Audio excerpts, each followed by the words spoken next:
get familiar. So if you don't know by now, then you should probably get familiar.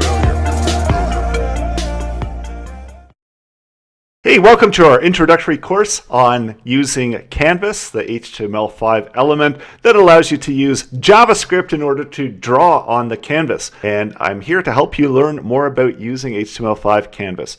And don't forget, JavaScript is a prerequisite to this course. You do need to have JavaScript knowledge. What we're going to be doing in the upcoming lessons, interacting with the element and interacting with the canvas element, and this is all going to be done using JavaScript.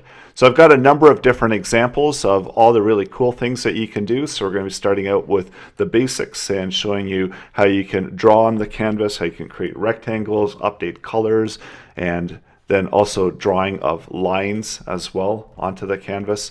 And there's also the different styles, so you can provide shading, gradients that are allowed. Really cool things that you can do with text, where you can add in shadows, you can reverse the text.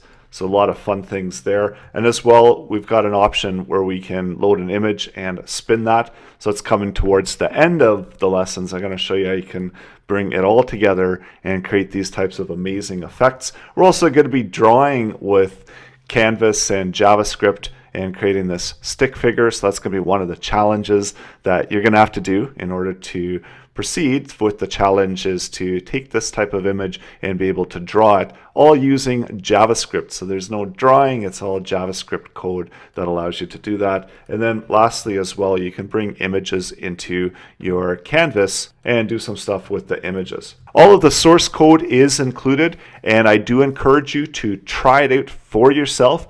Open up your editor, run the code within your browser, and see what happens, so you can get more comfortable with how to use JavaScript in order to draw on the canvas element. If you have any questions or comments, I'm always happy to hear from you. I know you're excited to get started, so let's dive right in and start doing some pretty cool things with Canvas.